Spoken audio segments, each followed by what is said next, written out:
Hi and welcome to SaliHughesBeauty.com. Thank you so much for visiting. This is our latest in the bathroom with video, and I have to say it is the video that when I first decided to do a bathroom video, this was the one I said I wanted to do right from the start, and it's taken us this long to sort it out because the woman in question is ludicrously busy. That woman is Val Garland. Easily one of the biggest makeup artists in the world, and very often the sort of makeup artist in my experience. So I really wanted to visit her room, but she's usually busy shooting mega campaigns and all the shows, and all those beautiful MAC Cosmetics photos we see in their advertising campaigns are usually the work of Val.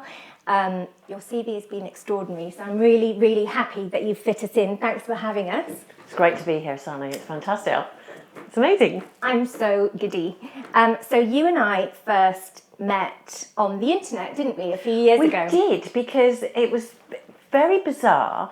I'm not one to sort of like court the journalists. I do my job and I get on with my job. Yeah. But, you know, I'm a really great, an avid reader. And I would always read your column. And what I liked about your column was that you were incredibly honest. And I was like, this woman is saying the same things that I would say. She's not afraid to say, like, you know, these are great moisturisers because I wouldn't buy one like this because it doesn't have that. You don't have to buy expensive in order for it to be good. And so I really, you know, so I would always read your column. And then not knowing who you were. Just thinking, my God, she's got incredible skin to be shot that close up. Oh, it's horrible. That close up, no pores. It's so terrible. I wish I was her. Because I remember once having those eyelash extensions put on. And then I thought, I've got to show my girlfriends what this looks like. So I got one of my girls to take a close-up on my eye. I thought, oh my God, I'm not sending that to anyone because I look like the Elephant Man. I look so ancient. But anyway, back to the story. I think we sort of met on Twitter. Yes. I think I'd sort of said something about John Niven. Yes, so he's a friend of mine, and you love Kill Your Friends. But I love all his books, and Irving Welsh, that's where I sort of started. So, and because my boyfriend used to work in the music industry, he worked at Virgin Records, and he had read the book, and then I read it, and I was like, not sure I should be reading this because it's frighteningly accurate. No, it's very accurate, and Glenn, my boyfriend, was sort of saying like, yes, that's so-and-so, and that's so-and-so, and that's so-and-so. So it was great. And then, like, you know, a tweet comes through, and I'm like, oh, Sali Hughes, oh my God, amazing. And then, and then we see each other at shows and so on. Shows are a really big part of your job, aren't they? Yes. There are other very senior makeup artists who maybe don't do as many shows, but you've always very much been at the front line of shows. Is it something you enjoy, or is it something at this stage you're like, dreading it? No, I love doing shows. What I love most about my job is I love a challenge. I love it if somebody says, like, that can't be done, that's not enough time, and I go, I think we can, let's do it. You know, I won't take no for an answer. And so with shows, it's a lot of it is quite last minute, like you might be having the fitting the night before. And I've been on trials with you the night before. I know. We had a very difficult I picked what I thought was going to be a really easy one. Yeah. Like, this will be amazing, and it'll be like a walk in the park with Sally. And I was like, oh my God, this is the most difficult fitting ever. I wanted to kill them. Yeah. And it went on further the next season.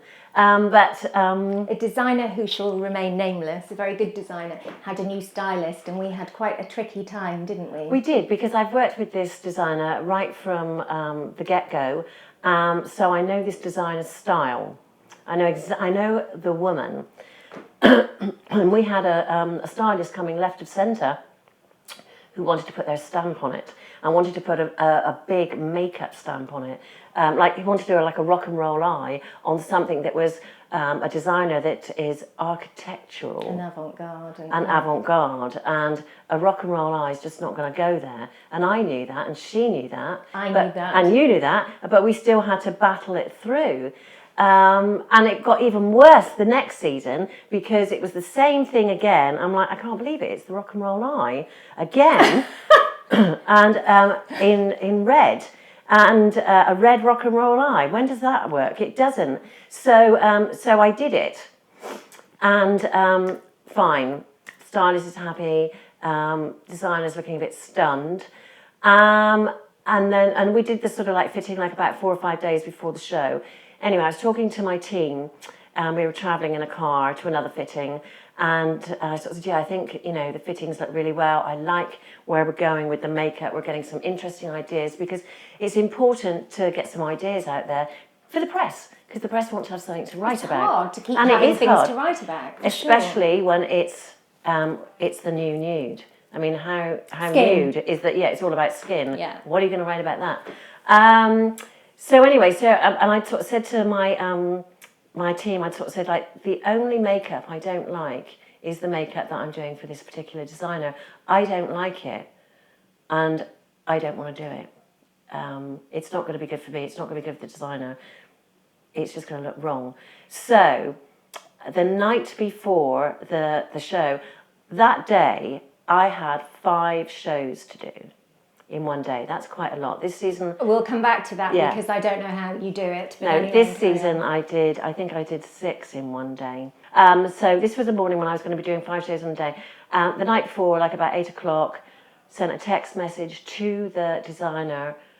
I don't like the makeup. If you want me to do that makeup, I'll do that makeup. But I don't feel comfortable. I don't feel it's you. The person texted straight back going like, so glad you said that. Let's sort it out at the show. Which we did. So I'm doing 5 shows in a day, and what usually happens is I do a sort of like a piggyback system. We start at some ungodly hour, like maybe 5:45 in the morning. I'm on a motorbike for the whole weekend, and I will be at the first show, and you know, do the demonstration, get through the show, and when the next call time is for the next show, that will probably happen before this show has gone to the runway. So I'll send my core team on. My first assistant, she will do the demonstration, Veronica. She'll do the dem, because she knows, she's inside my head, she knows how I'm thinking, and show the team. And then I will get there when I can, which is usually about an hour later. But nothing happens for the first hour anyway. Yeah, so, and models are late. And models are late, so it's fine. And then they all go into hair first anyway. So this show was crossing over with another show on a very tight moment in time.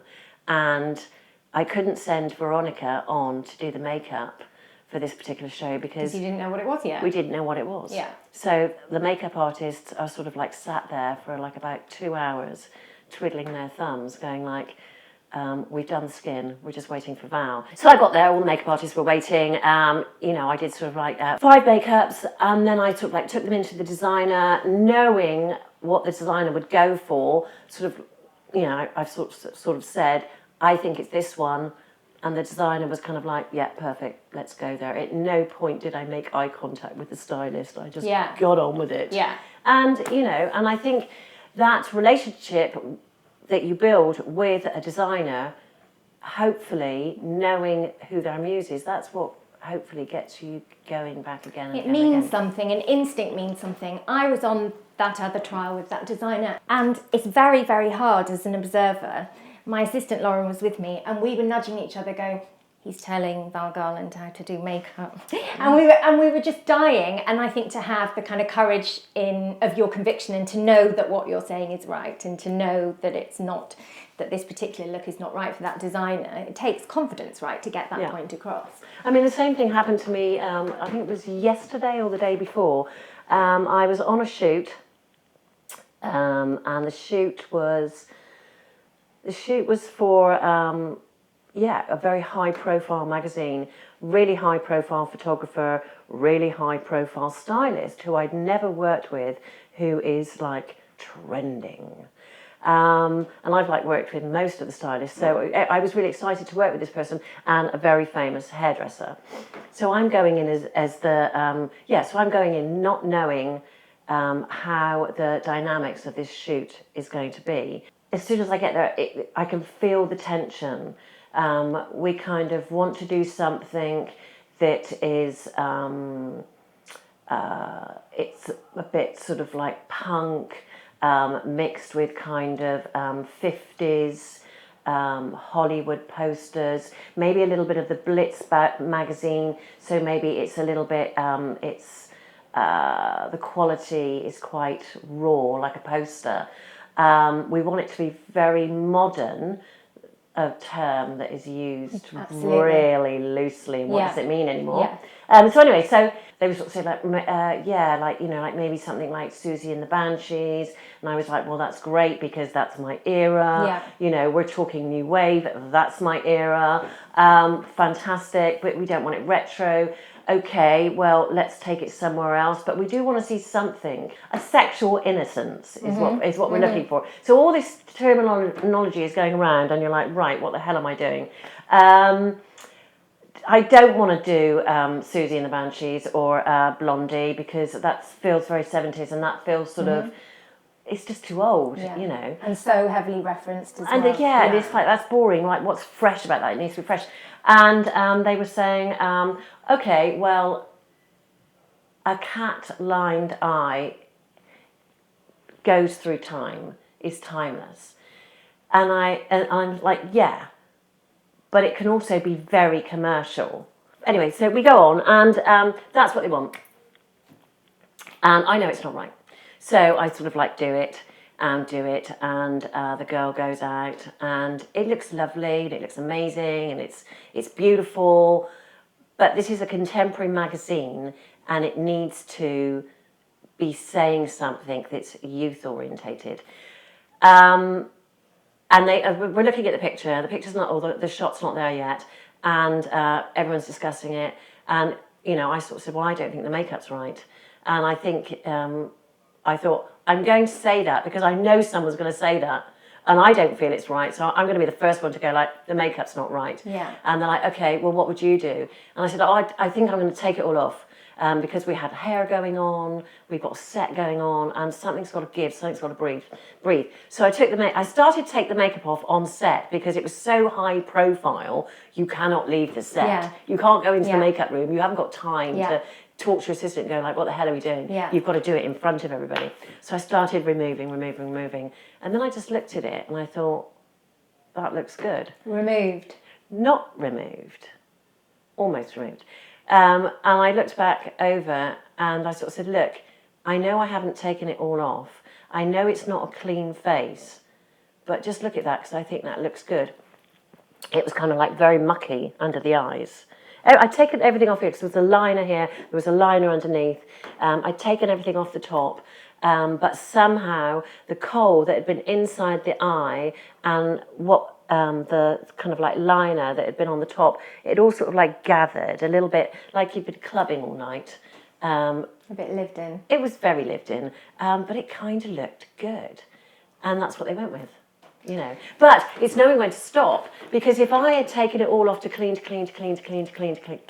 it would have been great.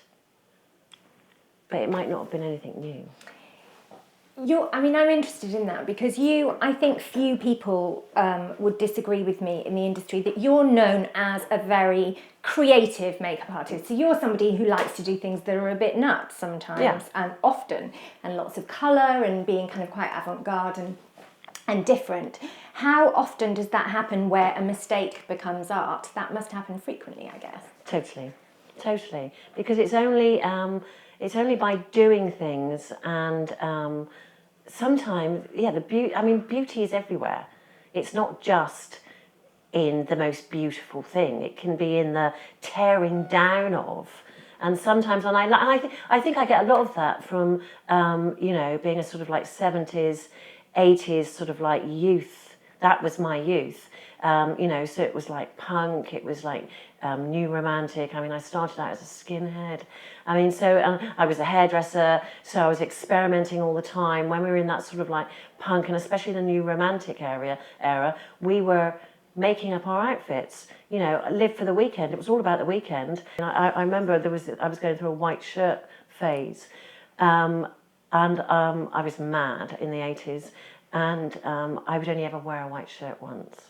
Only, and then it would be discarded. No matter what the Michael Jackson or Tom no matter, Ford. yeah, and here am I, like a hairdresser. Yes, I've got my own salon, but and even in the salon, I would never wear the same outfit twice. How funny. So we must talk about the salon. So you started out as a hairdresser, Yes. which I think is probably quite surprising to people. That was an accident, right? That was another Total accident that accident, came good. Yeah. What happened? I didn't want to be a hairdresser at all. My sister was a hairdresser. My sister was very good with colour, very creative, very arty. You know, Miss Goody Two Shoes, good at everything. I mean, I love my sister.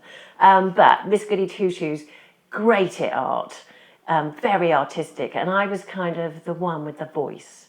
You know, I wanted to go to university. I didn't. I wanted to go to university. I wanted to be a writer. I wanted to be a journalist. I thought maybe I would be a journalist in a war-torn area or something. You know, I wanted to go on an adventure. It was always about an adventure with me.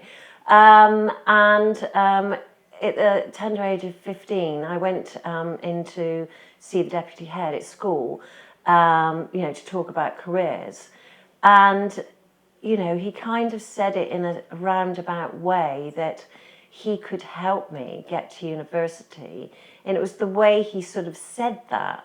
Yeah, so I kind of felt like the deputy head was being a bit sleazy, like, I can help you get, you know, your O-levels, A-levels. And, you know, I'm kind of like Irish. He seems nice. Yeah, he was nice. I mean, everybody thinks I'm blonde, but I am actually a bit of a redhead. And I am not as red as Charlotte. I'm red like strawberry, Irish background. My real name's Sweeney, not Garland.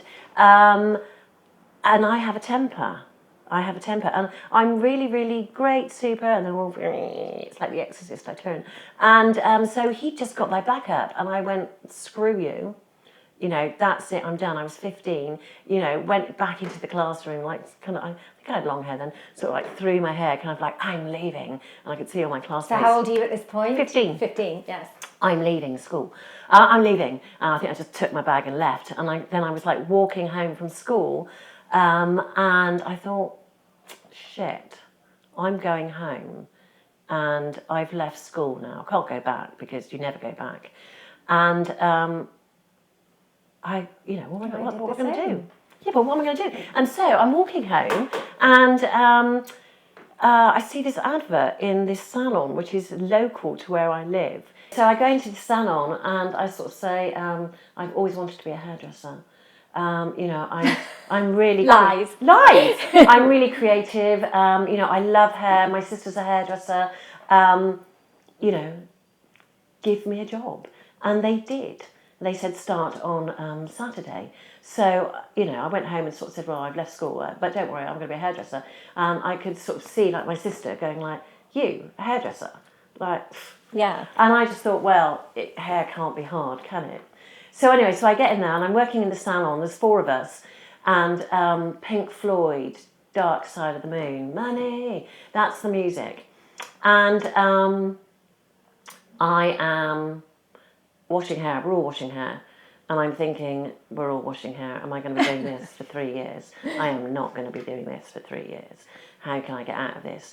And in London was Beetle Sassoon and blow drying. In Bristol, unisex had not hit. So I went to my boss and sort of said, you know, I can blow dry. And he's like, really? Because you know, my sister was doing, you know, roller sets, and I was like, oh yeah, I can blow dry. I can cut hair as well. And he was like, really? I was like, yeah, I can cut and blow dry. And no one in the salon was cutting and blow drying. So I thought, well, why not? So he's like, okay, then we'll start you off. You know, we'll give you, you know, we'll give you some clients, and you can go. We'll do a test night, and you can get models in, and we'll test out how successful you think this cut and blow thing is going to be. And I'm like, oh, it's all the rage in London. Everyone's doing it. I mean, it's only what I'd read in probably the Jackie or something. Anyway, so yeah, so there I am, and like I'm there, and I've got the model, and I can see all the girls behind me, and they're still there. Their faces now are green because I've gotten out, you know, and I'm cutting hair. And I remember the first one I did. I'm just cutting a straight line and comb down, you know, cut. And I am now giving a performance because I am so You're blagging. I'm blagging. I'm so into it. No one knows what I'm doing, and I'm taking a long time so that everybody can see how fab I am. And then I'd finished it and I'd blow dried it. I mean, what have you got to do? It's straight hair. It can't be that difficult. So I blow dried her hair, I take the gown off, and I'm just about to take her up to reception to pay. And I notice the back of the white polo neck jumper, and it's flaying in the wind. And I'm like, shit, I cut right through her jumper. We'd better get that curtailed straight away and get her out of the salon. Yeah. So I think that was my first haircut. And then I just did it, and I just, I had my own column. And I think because I bullied people, and the gift of the gab. I just, by the time I was kind of like 16, I had my own column. And I remember sort of saying it was mad, I sort of said to my boss, you sort of said, so what do you want to do? What's your 5-year plan? I sort of said, well, I'm going to have my own salon. It's going to be, a cut and blow dry salon. I'm not going to do any rollers or anything like that. And we're all going to wear butcher's aprons, and we're going to cut hair with razors. And it's going to be quite sort of, and we'll be doing guys as well. So you're thinking girls. in shoots already? Yeah, cut with a cutthroat, amazing. And, and because my name was Sweeney, I sort of said, oh yeah, I'm going to call it Sweeney Todds. And anyway, that didn't happen, but my boss did have me in a salon in Bristol called Sweeney Todds. Wearing butcher's aprons, basically took my idea and ran with it. Wow. Which was fine, and I worked there, and that was great. And then I thought hairdressing is boring. I'm going to give it all up. I want to work in computers. Wow. I want to work in computers because computer programming just started to happen then. I get a job. It's British Aircraft Association, BAC, and Rolls-Royce, which is out in Filton in Bristol. And I'm being taken on as a receptionist stroke secretary. It's fantastic. Ding, ding, ding, ding, ding, ding. Loved it. But didn't love it that much because it was very mediocre and nobody talked. And I was used to chatting. Nobody talked. So I think in the first week I handed my notice in. In the meantime, I'd met this guy who'd sort of said, look, you'd be a great hairdresser. I'd cut his hair.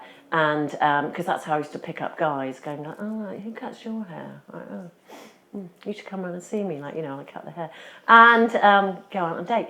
And so I'd cut this guy's hair, and he sort of said, oh, you should get back into hairdressing. I can get you back in there. And he did. He knew the guy who owned the salon. I got in there, same thing, had my own column. They'd started doing session work and doing shows, so I started doing shows.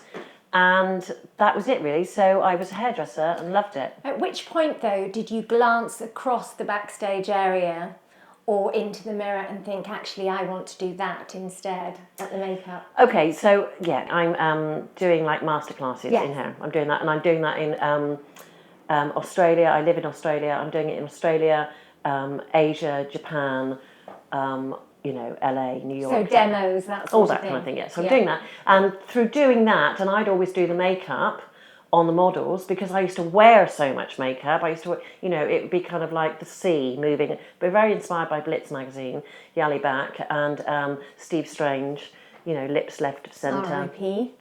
Yes, R.I.P. And that whole sort of punk thing and the new romantic thing. So, lots of lovely, black, ugly makeup. I remember my mother once sort of saying, why do you do that to your face and your hair? Because I used to cut holes or burn my hair so that it looked odd. And my thing was I don't want to be beautiful, I just want to be noticed. So that was my thing. So anyway, so I'm doing, I've started doing session work now as a hairdresser in Australia. I think I used to work with InXS. I think they got me out of the salon and into sessions because I used to cut all their hair and all the models used to come to the salon, all the fashion editors used to come to the salon. It was called Garland in Sydney, and it was quite a radical salon because we didn't perm, we didn't do children, we didn't do sets, we only did what we wanted to do. So it was a bit like session work in the salon environment. Yeah, and it was you get what you give. Yeah. People kept saying to me, the photographers were going why don't you do the makeup? And I was like, I'm doing the hair.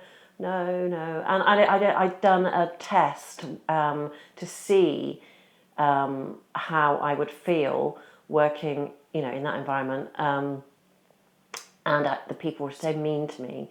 Like the makeup artist was so mean, the stylist was so mean, and the photographer was so mean. And I thought, I never want to work in this environment. I never want to be a freelance hairdresser, let alone a freelance makeup artist. And so that was for 2 years. I was like that. Like, no, I'm quite happy where I am. And then a friend of mine, we were both coming back from a funeral, and he was a makeup artist. I knew all the makeup artists. I knew all the photographers because I always come to the salon. And we were coming back from a funeral, and this friend of mine, he was my mentor, I guess you could say, Stephen Price, R.I.P., no longer with us. And he sort of said, I don't want to do makeup anymore. I want to be a photographer. And I said, really? Oh, that's great, because I'm really bored being a hairdresser. I want to be a makeup artist. So why don't we... So you stepped into... Yeah, so why don't we do it together? And he was like, great. So we did. So we did lots of testing together and, little magazines, and we do things for the model agencies. And he was the one that pushed me. He's like, you forget all this hair. Forget Australia, you've got to get yourself, either to New York or London. You have got to go, and he kind of like really pushed me. And then I thought, yeah, okay. There's always somebody, I think, whenever, I've learned over the years that whenever you interview anybody who's achieved great creative success, there's always one person who believed in you and pushed you on, isn't there? Because we're so self-doubting. Oh, naturally. Yeah. And why would anybody want me to do their makeup? That kind of thing. Yeah. So you're like, really? You like it? You sure? Yeah. I wanted to ask you about that, actually. When you say that you started doing tests and stuff, and you thought, oh God, they're all being so horrible to me, I can't work in this environment. One thing that's really interesting about you that comes up time and time again, if you talk to, say, Sam and Nick Chapman, or you talk to a variety of makeup artists who've done lots of backstage work about different artists, pretty much, you'll be humble about this, I know, but pretty much every makeup artist who has done that grunt work backstage will say that you're the nice one to assistants, and that you empower and bolster your team. And I've heard you do it. I've been backstage and you've said, it's all about my team, they're amazing, my team is amazing, and you make a really big deal out of giving credit to your team. Is that a conscious thing because you have been through it and not been treated that nicely? Well, I always think, because there was 2 people that helped me. There was Stephen, who was my mentor, and then there was this other hair person who still works today, called Wendy Isles. She's a session hairdresser. And I remember, let's go back to Australia. When I was in Australia, I had an agency, and I was with the same agency as Stephen, Melanie Dames, I think it was called. My agency could never get me a job at Australian Vogue, or Australian Harper's. Like, there was no way they were ever going to touch me. And there was a really cool magazine, I guess it would be like Love magazine, and it was called, funny name, it was called Follow Me, and it was like the coolest magazine in Australia.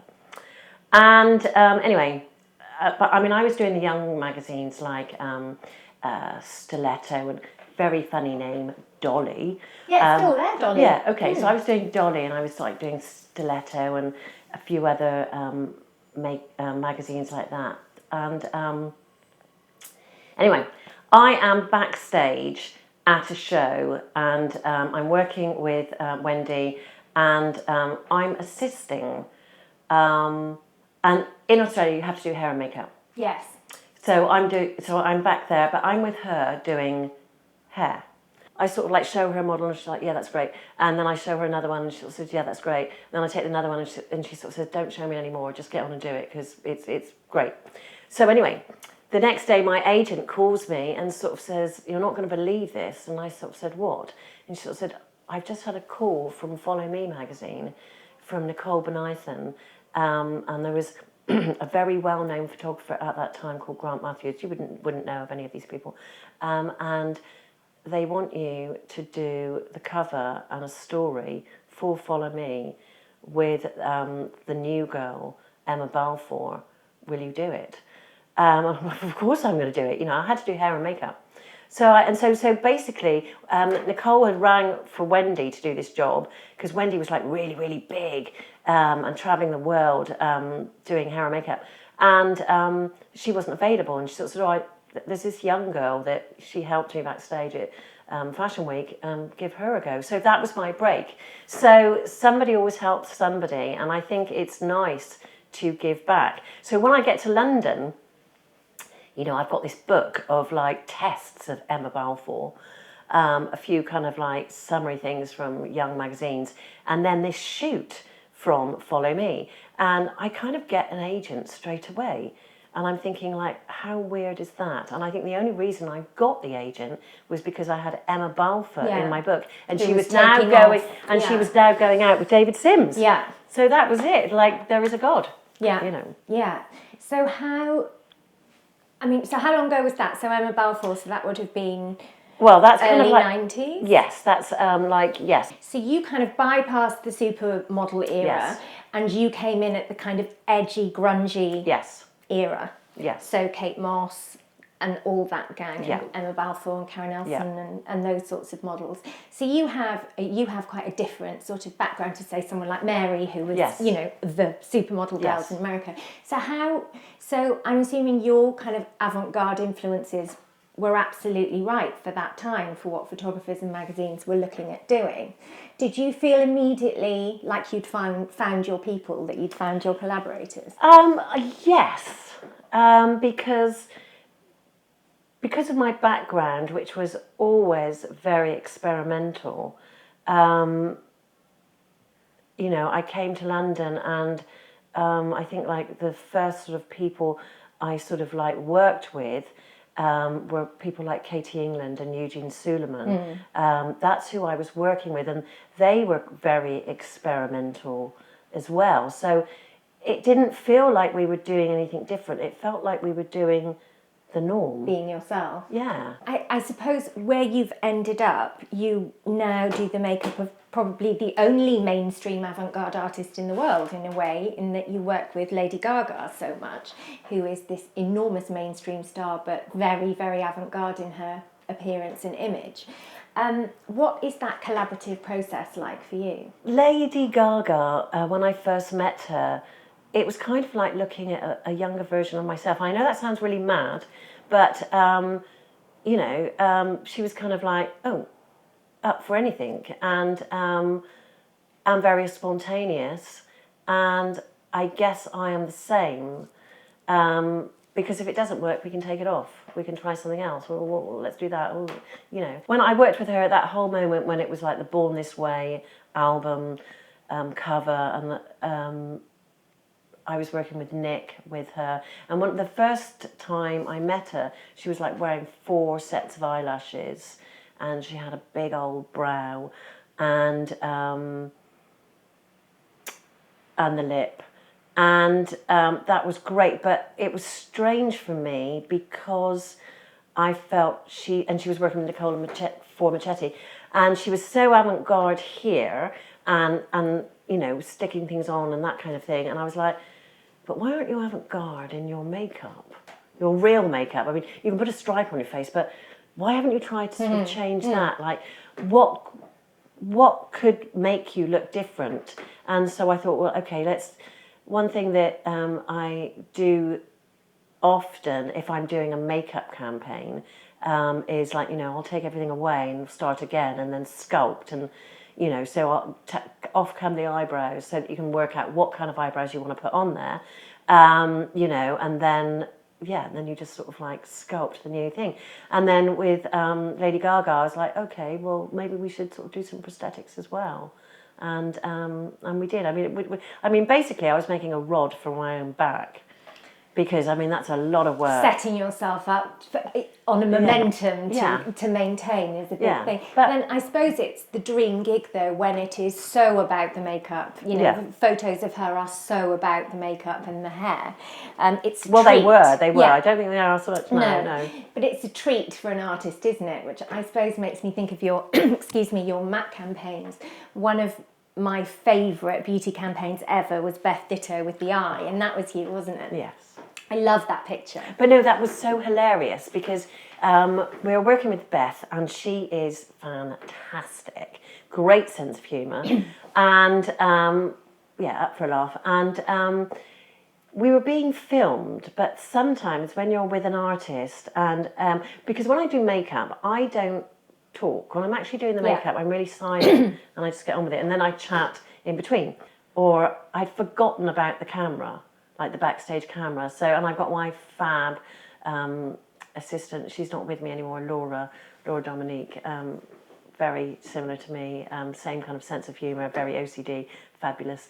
And we're there, and like, you know, we're working, and we've got to put these dots on, these spots on Beth, and I'm kind of thinking, right, got to be quick. Like, what are we going to use? And I'm like, oh, I know, a potato. Yes, let's get a potato. Like, so we made sort of like dots out of a potato, like you would like a child. Yeah. You know, and the backstage crew come in just at that moment when I'm going like, I think I need another potato. And I'm like, oh my God. And that went out online, you know, went viral. And I was like, oh my God, here am I, a makeup artist, supposedly international, doing face painting with a potato. But why not? Why the hell not? Absolutely. Are those among your favourite jobs to do because they're so creative? No. They are, yes. I like it. I like the creativity. I like arriving on a shoot with like a whole table full of odd things. I wonder what this will do. I wonder how this will transfer. I mean, there was one time where I found this sort of like Japanese seaweed, and when you buy it, it's very stiff. But it's very stiff. It's like paper. Mm-hmm. But when you wet it, it goes like glue. And then, so I put this it was like a wet face cloth, really. Put this on this girl's face, and it's like a face mask. And then her face actually, it looked like wood. And then I did the makeup over the top. So I do like the creativity, but more than anything, I like the challenge, you know. And I like mixing it all up. Because if it was like that every day, a big challenge of creativity, you'd get really bored. And drained. You'd get bored, drained, Yeah. You'd have no ideas left. You know, sometimes it's quite nice to do something really natural. Sometimes it's quite nice to do something very glamorous, you know, and I can do glamorous as well. I was thinking that actually. I was thinking, do you ever arrive on a shoot and you find out someone just has to look really gorgeous and you kind of think, oh, I don't have to do something crazy and avant-garde. I can just make someone look beautiful. And also sometimes, the avant-garde is just, it's really boring. It's just kind of like, you know, It's there's only no exciting effort. because it's other, isn't it? Yeah, you know, there was no, I mean, I love it. I love a beautiful makeup, very well done, that maybe starts in cream and ends in powder, because, you know, that is makeup for the real world. You know, we don't want a greasy face. We want a lovely finished face, and that's got staying power and longevity, and that's red carpet, and you know that takes time to do. Yeah. But it's lovely. Every now and then something comes through the letterbox me, and of course I always want to know who's done the makeup in all the campaigns, so I'm always sort of trying to find out. And when the Saint-Tropez campaign came in, Kate, yes, so Kate Moss, the most beautiful picture of Kate Moss lying down in Saint-Tropez tan, and when that came in, it was absolutely exquisite and beautiful. But I was quite surprised that it was you, because it's so not what we're used to seeing from you. And it was this sort of goddess-like, exquisite, sort of bronzy, dewy, gleaming Kate Moss. And that's my point really, is I like to mix it all up. Because if I was doing the sort of like bronzy, goddessy gorgeousness every day, I would be really bored. Yes.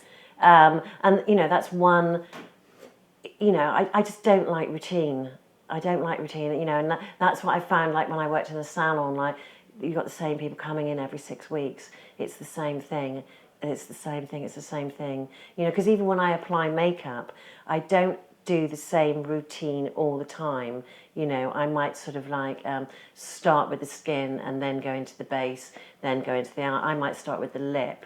I might do the skin last. That campaign was quite surprising, not just from you, but also from Kate Moss, I suppose. But similarly to you, I suppose she can look absolutely bonkers and just really, really pretty and exquisite and goddess-like. Has she been a great collaborator for you? Do you enjoy working with her? Yes. In fact, I'm working with her tomorrow. I love Kate. you know, she's a girly girl. She's just really nice. You know, she's just like your best friend, and you know, she's up for anything as long as she looks gorgeous. Yeah. You know, because I would say that Kate Moss is about gorgeous, glamorous, goddess. It's not an avant-garde moment. I mean, you can go there, but no. You want the beauty. You want to see the beauty. Do you still feel really challenged by your work? Yes, because the moment I don't is the moment that I should stop. The moment I think that I've made it, or the moment that I think, yeah, I know everything, then I should stop. But I think that every day we learn. I mean, I learn from my team, you know. When you know it all, then you should do something else. So unlike some artists at your kind of level, you haven't gone the route of becoming exclusive to one brand or a creative director of a brand or bringing out your own range and so on. Is that, I know you have your relationship with Mac, but is your independence something that's important to you at this point? Yes, I think it is, because I can use whatever I want. I can use whatever I believe in. I'm not actually selling anything. I don't have to sell anything. I get to work with what I want. Yes, I'd love to have my own brand, but I would like to have a brand that was different. And I haven't found that difference yet. I would like to have a brand that was revolutionary, because I think there's so much amazing makeup out there. There is incredible makeup out there, from the top end all the way down to, you know, drugstore. There's amazing makeup out there. Unless mine was going to be absolutely revolutionary, why the hell would I do it? Yeah. And by not being a brand ambassador, I don't have to tweet or social network. You know, I don't have to bully people into what I'm flogging, you know, which is great, because it means that when there's this funny thing that just happened out of accident on Instagram, Twitter. I just sort of put oh, I'll really validate this.